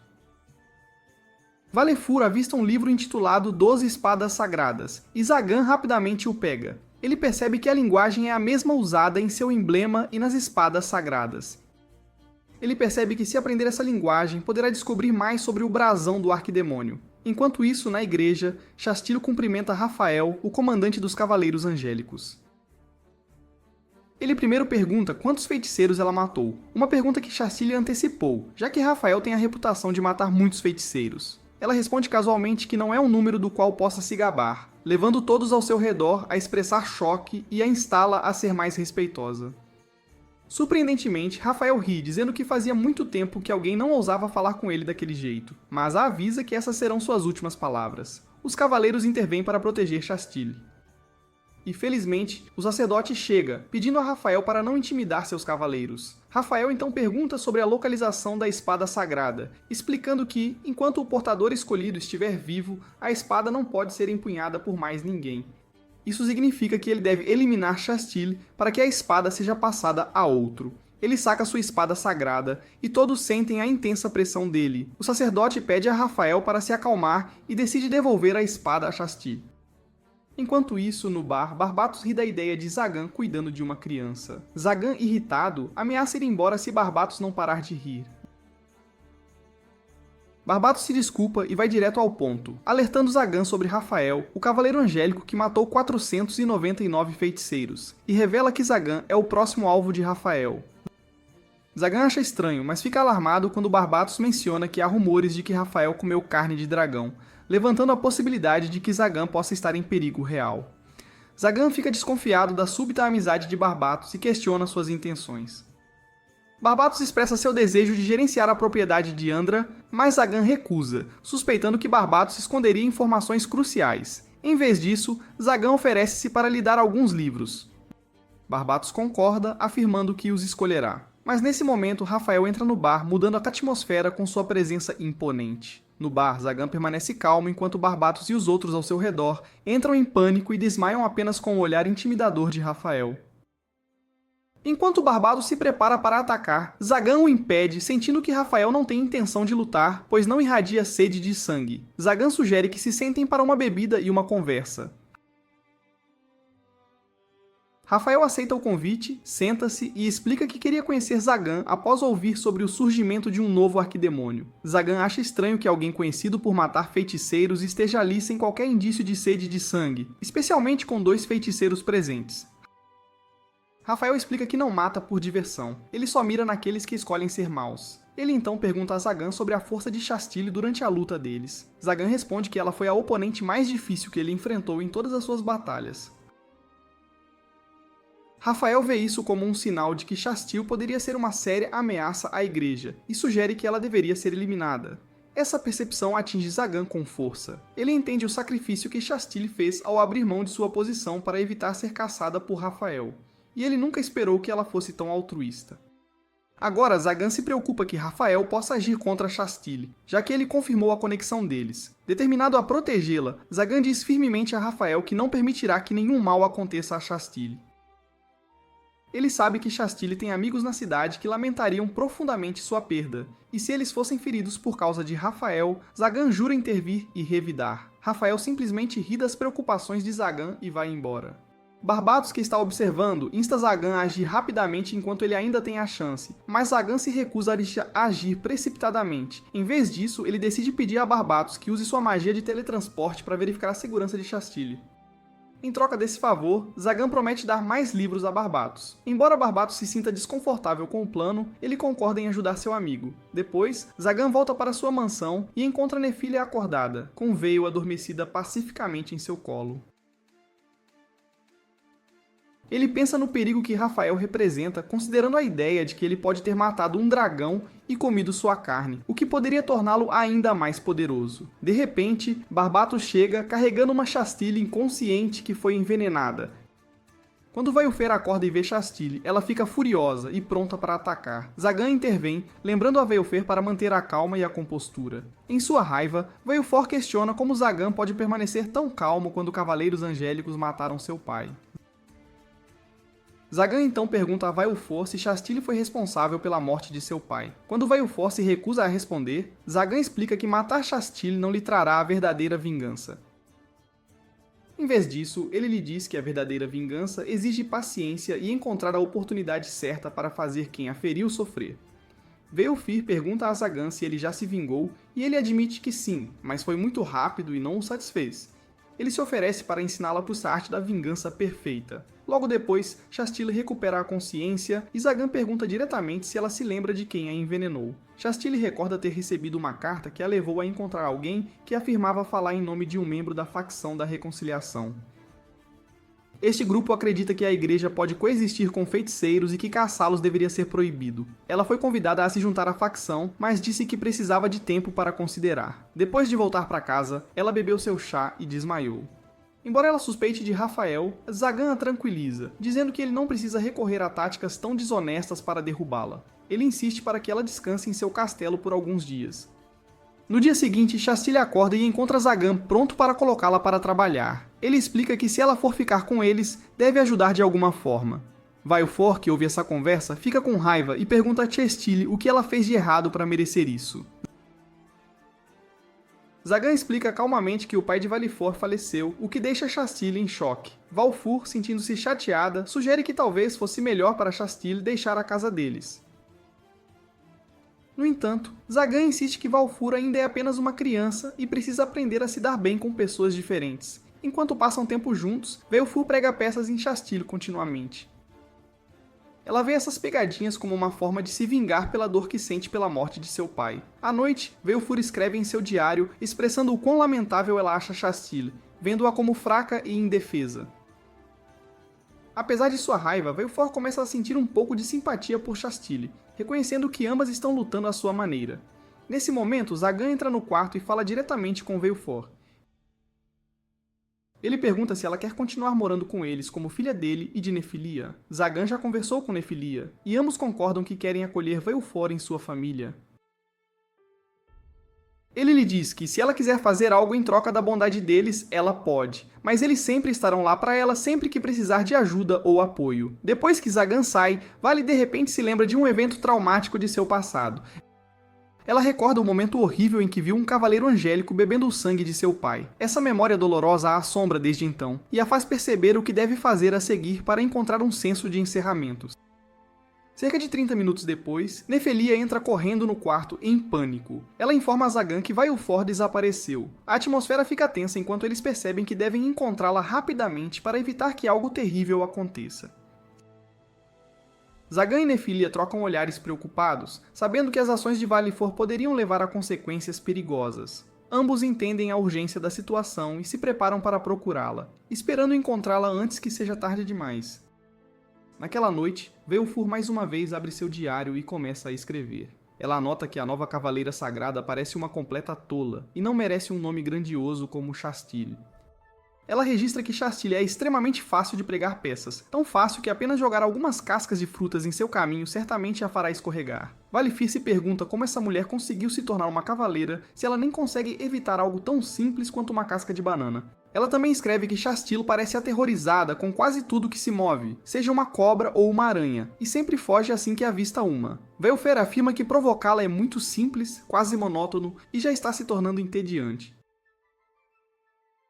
Ela fecha seu diário quando, de repente, há uma batida na porta. Zagan entra no quarto e senta-se perto dela. Veiufir espera que ele a repreenda por estar constantemente importunando a cavaleira. Mas em vez disso, Zagan lhe diz que, além das refeições, ela pode provocar Shastile como quiser. Então, passando para a questão principal, Zagan diz gentilmente a Veil que, embora ele saiba que ela gosta de morar ali, ele também entende que ela ainda tem assuntos inacabados em outro lugar. Ele explica que ela pode partir quando quiser, mas deve se lembrar que suas portas sempre estarão abertas para ela e que Nefilia estará esperando por seu retorno. Ouvir isso deixa Veil muito mais feliz, e ela volta a dormir sentindo-se mais leve.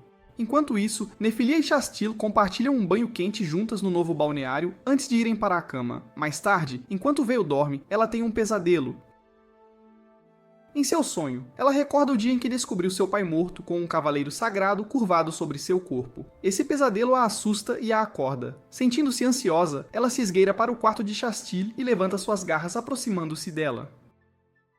No entanto, em vez de atacar, Vaiufer apenas belisca suavemente a bochecha de Chastille, murmurando sobre como alguém que dorme como uma pedra jamais sobreviveu a batalhas reais. Um pouco depois, enquanto Zagan dorme em seu trono, Nefilia entra correndo, gritando o nome dele em pânico. Ela explica que Vaiufer está desaparecida de seu quarto e não pode ser encontrada em nenhum lugar do castelo. Mais cedo naquela noite, Vaiufer estava em seu quarto escrevendo sua entrada usual no diário. Ela escreveu sobre como Zagan a havia pedido para se tornar filha dele e de Nefi, algo que a chocou, mas também a deixou muito feliz. Ela admitiu para si mesma que adorava ficar ali, desfrutando dos afagos de Zagan na cabeça e dos abraços calorosos de Nefelia. Mas essa alegria a fez se preocupar. Ela temia que, se ficasse ali por mais tempo, esqueceria sua busca por vingança, algo que ela nunca poderia permitir. Portanto, Veiufur decide que não pode mais viver com Zagan. Com o coração pesado, ela fecha seu diário de observação do arquidemônio pela última vez e escreve suas últimas palavras dentro. Ela então deixa o castelo, agradecendo a Zagan por chamá-la de filha e por lhe dar o direito de fazer suas próprias escolhas. Voando para longe, Veiufur alcança uma escadaria subterrânea que leva ao antigo castelo do arquidemônio anterior. Ela começa a descer as profundezas sem saber que alguém a está seguindo secretamente. Finalmente, ela chega aos imponentes portões do castelo em ruínas. Acredita que lá dentro encontrará conhecimento e poder suficientes para derrotar um portador de espada sagrada. Zagan já havia providenciado tudo para que ela pudesse entrar no castelo sem qualquer impedimento. Mas, ao tentar destrancar os portões, ela hesita de repente. Se pegasse algo do castelo sem avisar Zagan, percebe que isso seria uma traição. No momento em que empurra a porta um pouco, uma voz a chama por trás. Assustada, ela se vira rapidamente e vê Rafael parado ali. Seu pânico aumenta quando seus olhos caem sobre a espada sagrada presa às costas dele, e todas as terríveis memórias de seu passado retornam com força total. Ela se lembra do cavaleiro ensanguentado que havia devorado a carne de um dragão. Embora não pudesse ver seu rosto claramente naquele dia, a cicatriz no rosto de Rafael confirma isso sem sombra de dúvida. Ele é o homem que matou seu pai. Rafael pergunta sua identidade, mas a raiva de Valifor domina sua razão. Ela instantaneamente transforma seus braços em garras de dragão, abre suas asas e avança furiosamente em direção a ele. Rafael saca sua espada e ataca, e Vaiufor rapidamente percebe que atacar um cavaleiro sagrado de frente, sem um plano, é um suicídio certo. Ela tem certeza de sua morte e, em seu desamparo, grita por Zagan. No momento em que a espada de Rafael está prestes a atingi-la, Zagan aparece e a bloqueia. Ele então calmamente diz a Vaiufor que, de agora em diante, está impondo um toque de recolher para que ela não possa sair sorrateiramente tão tarde da noite. Vaiufor fica chocada ao vê-lo e pergunta como ele conseguiu chegar a tempo. Zagan responde que sabia que ela acabaria vindo para cá, então pediu ajuda a Barbatos para se teletransportar diretamente até ela. Enquanto ele diz isso, o próprio Barbatos aparece, resmungando que não é o servo pessoal de Zagan. Ainda chateada, Vaiufer pergunta por que Zagan viria atrás dela, já que ela o traiu. Zagan simplesmente diz a ela para parar de se preocupar com pequenas coisas, e então acaricia sua cabeça gentilmente. Esse gesto quebra sua teimosia, e Vaiufor finalmente desiste de fugir. Ela abraça Zagan com força, chorando, e pede desculpas por ter partido. Zagan responde com um sorriso suave. Do outro lado do portal de Barbatos, Nefilia espera, visivelmente preocupada. Zagan a assegura de que Vaiufor está segura, e promete retornar em breve após resolver outro assunto. Voltando-se para Rafael, Zagan deixa cair a espada sagrada em sua mão, e o lembra de que já havia sido avisado para não ultrapassar seus limites. Rafael ri zombeteiramente, perguntando quando os feiticeiros começaram a proteger os outros. Zagan declara firmemente que Vaiufor é sua filha. Ouvir isso choca profundamente Rafael. Zagan então pede a Vaiufor para se afastar e avisa Rafael para se defender com toda a sua força se não quiser morrer. Rafael admite que ainda não é sua hora de morrer e libera a verdadeira forma de sua espada sagrada, Metatran. A lâmina se acende em chamas azuis, liberando uma pressão esmagadora que racha o círculo mágico de Zagan. Rafael se gaba de que sua espada carrega as chamas da purificação, que uma vez mataram um arquidemônio e queimaram sua magia por completo. Vaiufor e Barbatos estão preocupados, mas Zagan tranquiliza sua filha. Ele lhe diz que agora mostrará como a vingança realmente funciona, deixando o inimigo exibir toda a sua força e depois esmagando-a completamente.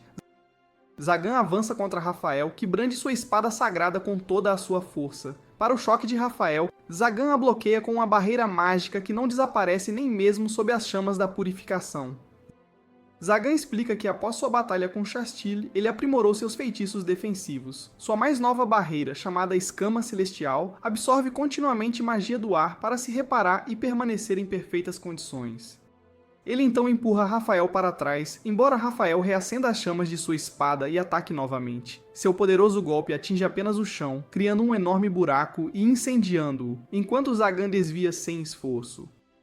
Quando Rafael ataca novamente, a barreira de Zagan o bloqueia, mas se estilhaça após 3 golpes. Zagan admite calmamente que seu feitiço ainda precisa de aprimoramento. Rafael avança mais uma vez. Mas desta vez Zagan aprimora seu corpo com magia de fortalecimento físico e soca Rafael contra os portões do castelo. Com as chamas irritantes desaparecidas, Zagan agora pode usar toda a sua gama de magia. Velfuro aplaude, e Zagan sorri com a reação dela antes de ficar sério novamente. Ele acredita que cavaleiros sagrados são mais fracos que feiticeiros e que Rafael deve cair em breve. Mas para sua surpresa, Rafael ainda se levanta, elogiando a força de Zagan. Enquanto isso, Chastile se aproxima de Nefilia, perguntando onde Zagan está. Ela nota a estranha sombra escura no chão. Nefilia explica o desaparecimento de Valifor e que Zagan foi protegê-la de um atacante. Chastile está dividida. Deveria segui-lo e ajudá-lo, ou deveria ficar, já que ela pode ter sido a razão pela qual Valifor fugiu em primeiro lugar. Incapaz de decidir, ela cai de joelhos, convencida de que a igreja a matará mais cedo ou mais tarde. Ela se pergunta se deveria se juntar aos feiticeiros, mas rapidamente rejeita a ideia. Nefilia a conforta. Chastile pergunta se Nefilia não vai até Zagan, e Nefilia responde que está sob as ordens de Zagan para ficar. Chastile admite que a inveja, e Nefilia, surpreendentemente, diz que sente o mesmo. Chocada, Chastile ri, insistindo que Nefilia não tem motivos para ter ciúmes, mas Nefilia responde que Chastile está livre para correr até Zagan, enquanto ela mesma deve obedecer e permanecer. Chastile grita que poderia simplesmente desobedecê-lo se quisesse, mas Nefilia se recusa. Ela abraça Chastile, explicando que seu dever é dar as boas-vindas a Zagan em casa como uma esposa adequada. Chastile cai em lágrimas, admitindo que também quer ajudar Zagan, mesmo que ela devesse ser sua inimiga. Ela confessa que se sente perdida, confusa, e não quer lutar contra ele, mas sim ficar ao seu lado. Nefilia bagunça o cabelo dela, dizendo que já sabe a escolha certa. Ela lembra a Chastile que no primeiro encontro, Chastile chamou Zagan de solitário. Nefilia admite que sentiu ciúmes, mas também ficou feliz que outros pudessem entendê-lo. Ao ouvir suas palavras calmas, Chastile percebe que Nefilia se tornou muito mais forte. Inspirada, ela salta para a sombra sem hesitação, chegando à caverna onde Rafael, embora ferido, ainda permanece de pé. Rafael cura seus ferimentos instantaneamente, provando que os rumores sobre ele consumir carne de dragão são verdadeiros. Zagan sussurra para Veil que é bom que Rafael não morra rapidamente. Isso lhe dará mais tempo para puni-lo. Rafael diz sarcasticamente que deve ser odiado, e Valifor, com raiva, diz a ele que seu pai, Oroba, era seu orgulho, mas Rafael o matou. Todos, incluindo Zagan e Barbatos, ficam chocados. Oroba era um dragão lendário que viveu por mais de 1000 anos, e Zagan duvida que Rafael pudesse realmente tê-lo derrotado. Velfer continua, dizendo que seu pai era gentil, sábio e frequentemente ajudava os humanos. As pessoas o chamavam de dragão sábio. Um dia, cavaleiros sagrados o convocaram e ele nunca mais voltou. Uma semana depois, Velfor encontrou seu cadáver esfaqueado por uma espada sagrada, com um homem de aparência demoníaca bebendo seu sangue. O trauma esmagou seu espírito e ela caiu no chão em desespero total. Lembrar como os humanos traíram o dragão que os ajudou partiu seu coração. Depois de ouvir sua história, Rafael diz friamente que, se ela é filha de Oroba, então ele a matará também. Ele avança, mas Zagan o intercepta, socando-o para longe. Rafael se recompõe e avança novamente, desta vez mirando em Velfor. Ela responde com sua magia de dragão, apesar de Zagan tentar impedi-la. Seu feitiço colide com a espada de Rafael, mas quando a fumaça se dissipa, Chastile chegou e está contendo os dois. Barbatos entra em pânico, percebendo que esqueceu de fechar o portal, enquanto Zagan se maravilha com a força de Chastile. Valifor, no entanto, está confuso sobre por que Chastile veio. Chastile admite que nunca se deram bem, mas diz que só quer conversar de verdade. Zagan acaricia a cabeça de Valifor, incentivando-a a resolver os problemas com palavras. Ele então olha para Rafael, que se ajoelha em derrota. Zagan o ridiculariza, dizendo que não há sentido em matar alguém que implora pela morte. Tanto Valifor quanto Chastile ficam chocadas.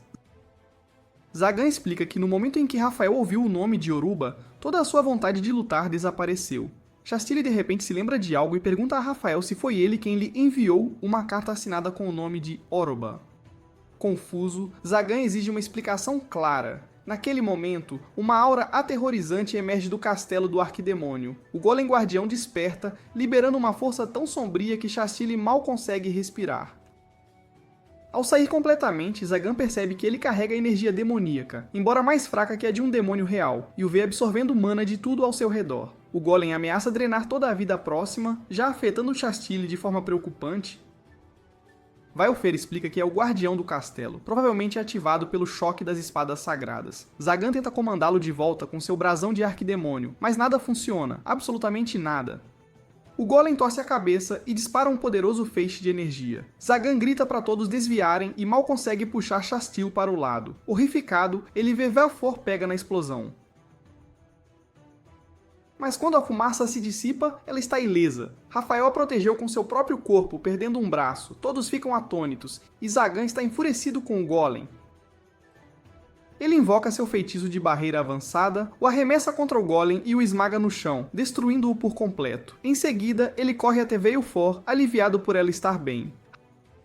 Rafael, no entanto, sofre um ferimento fatal, grave demais até mesmo para o poder do dragão curar. Zagan pergunta por que ele se sacrificou, e Rafael responde que estava apenas cumprindo seu dever. Enquanto ele luta para permanecer de pé, Zagan comenta que Rafael deve estar buscando redenção. Rafael olha fracamente para Vailfor, que o lembra de seu pai, Oroba. Rafael revela que não foi ele quem matou Oroba. Ele explica que alguém como ele jamais seria capaz de ferir o lendário dragão. Em vez disso, ele havia pedido ajuda a Oroba para lutar contra um demônio de verdade.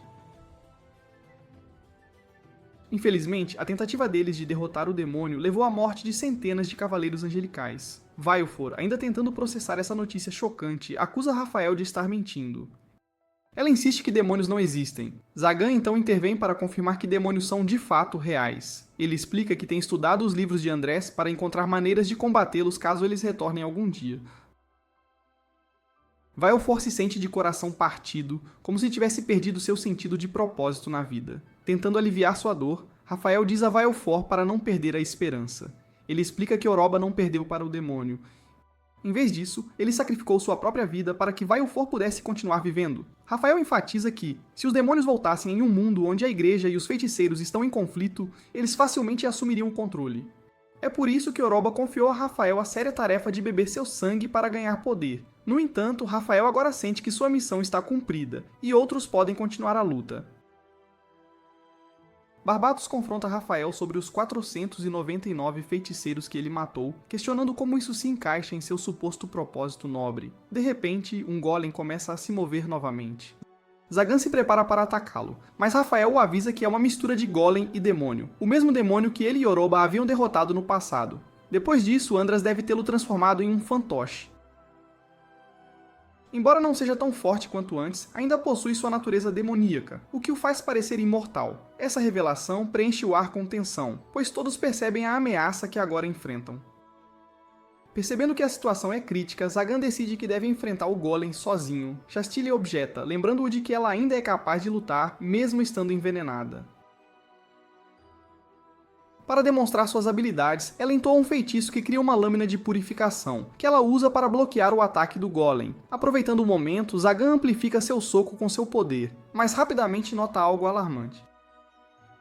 As partes quebradas do Golem estão começando a se juntar novamente, como se uma misteriosa sombra negra as estivesse puxando. Chastile reage rapidamente, atacando a sombra negra na tentativa de impedir sua regeneração.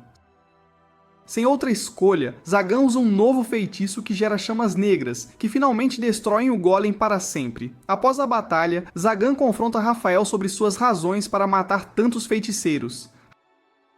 Rafael insiste que nunca teve a intenção de matar ninguém. Acontece que os feiticeiros o atacaram primeiro porque estavam com medo. Ele explica que sempre os abordou com amizade e boa vontade. Mas eles o viram como uma ameaça e escolheram atacar. Zagan então se lembra do encontro anterior no bar e questiona Rafael sobre suas intenções. Rafael explica que veio para avisar os feiticeiros que Chastile estava em perigo. Chastile fica surpresa e pergunta por que ele havia perguntado quantos feiticeiros ela havia matado quando se conheceram. Rafael responde que queria ver se ela era adequada para a facção da reconciliação. Se ela fosse contra os feiticeiros, ele não a teria convidado para se juntar. Zagan aponta que a aparência de Rafael frequentemente lhe causa problemas, e ele entende por que as pessoas sentem medo ao olhá-lo. Percebendo que Rafael está chegando ao seu limite, Zagan observa enquanto Rafael se prepara para assumir uma última tarefa: encontrar e eliminar a pessoa que tentou envenenar Chastille. Essa missão final adiciona um peso considerável ao ambiente à medida que a realidade da situação se impõe. A cena muda para a igreja, onde um padre desesperado procura por Chastille. Sem que ele saiba, é ele quem tentou matá-la. Se Rafael não tivesse vindo à cidade, o padre teria tido sucesso em seu plano maligno. Ele acredita que Chastille deve morrer para garantir que a espada sagrada possa ser transmitida com segurança ao seu portador. A verdadeira natureza do padre é revelada enquanto ele jura eliminar qualquer um que se oponha a ele, ou hesite em matar feiticeiros. Nesse momento, um Rafael ferido irrompe na igreja. O padre está incerto sobre as intenções de Rafael, mas rapidamente aproveita a chance para oferecer-lhe um remédio misturado com veneno. No entanto, Rafael age rapidamente, incapacitando o padre antes que ele possa reagir. O padre grita de dor enquanto Rafael força seu sapato na boca do padre, declarando que um homem velho e podre como ele não arruinará o futuro de uma pessoa jovem. No dia seguinte, Chastille chega com a notícia da morte do padre. Ela o havia suspeitado o tempo todo como o responsável pelo envenenamento, devido à sua fé inabalável nas crenças da igreja. Agora ela se vê com muitas responsabilidades, incluindo gerenciar a igreja e preencher a posição vaga deixada por Rafael. No momento em que ela está prestes a sair, Rafael a interrompe, expressando sua felicidade por ela ter se juntado à facção da reconciliação. Chastille fica surpresa e exige saber como ele ainda está vivo. Rafael explica que enquanto estava perto do castelo, a barreira o reconheceu quando ele tentou oferecer sua cabeça a Vaelfor. No entanto, depois de saber a verdade sobre a morte de seu pai, Vaelfor o instruiu a servir Zagan. Graças aos poderes combinados da magia de dragão e do misticismo de Nefília, os ferimentos graves de Rafael foram curados, e ele agora trabalha sob Zagan, não sendo mais um comandante dos Cavaleiros Angelicais. Chastille sente uma onda de alívio com essa notícia. Depois que ela sai, Barbatos entra na sala, perguntando se pode tomar café da manhã. Zagan recusa seu pedido, instruindo-o a voltar a proteger Chastille em vez disso. A atmosfera está repleta de uma sensação de tensão e responsabilidade, enquanto todos se ajustam aos seus novos papéis neste conflito contínuo. À tarde, a notícia se espalha pelo mercado sobre Nafília e Zagan adotarem uma filha, e todos os consideram uma família adorável e muito feliz. Depois de comprar os ingredientes para o jantar, Nafília se encontra com Manuela e compartilha um prato recém-preparado que aprendeu. Enquanto conversam, Zagan nota um fonógrafo antigo e fica maravilhado ao ver uma peça tão rara no mercado. Manuela o informa que está quebrado, ela o comprou de algumas crianças de rua que não conseguiam vendê-lo. Isso acende uma memória em Zagan de seu próprio passado, quando ele vasculhava o lixo em busca de itens para vender e sobreviver. Sentindo-se nostálgico, ele decide comprar o fonógrafo de Manuela com a intenção de consertá-lo mais tarde na mansão. Barbatos e Chastille sentam-se juntos, tomando chá e esperando que todos os outros retornem.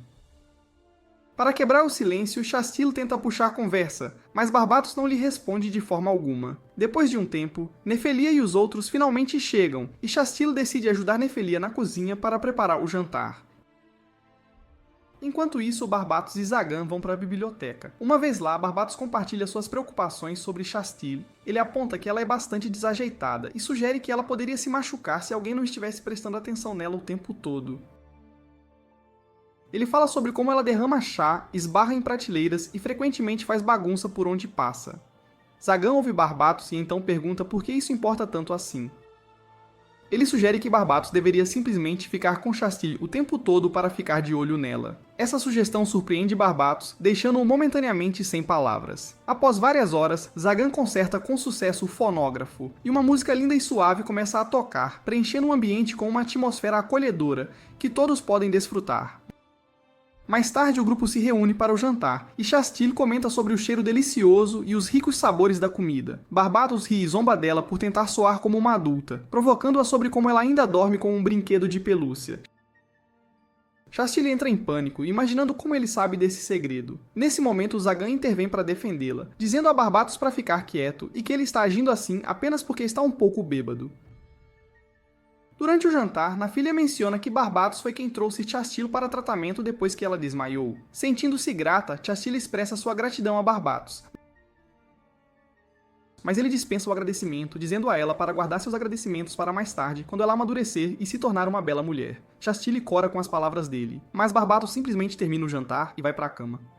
À medida que a noite avança, Nefelia e Zagan sentam-se juntos na sala de audiências, desfrutando da música tranquila sem interrupções. Zagan então pergunta a Nefelia se ela quer dançar com ele, e ela concorda alegremente. Eles se abraçam apertado, dançando juntos durante toda a noite. Por hoje é só, meus caros homens de cultura. Certifiquem-se de curtir e se inscrever no canal para mais conteúdo.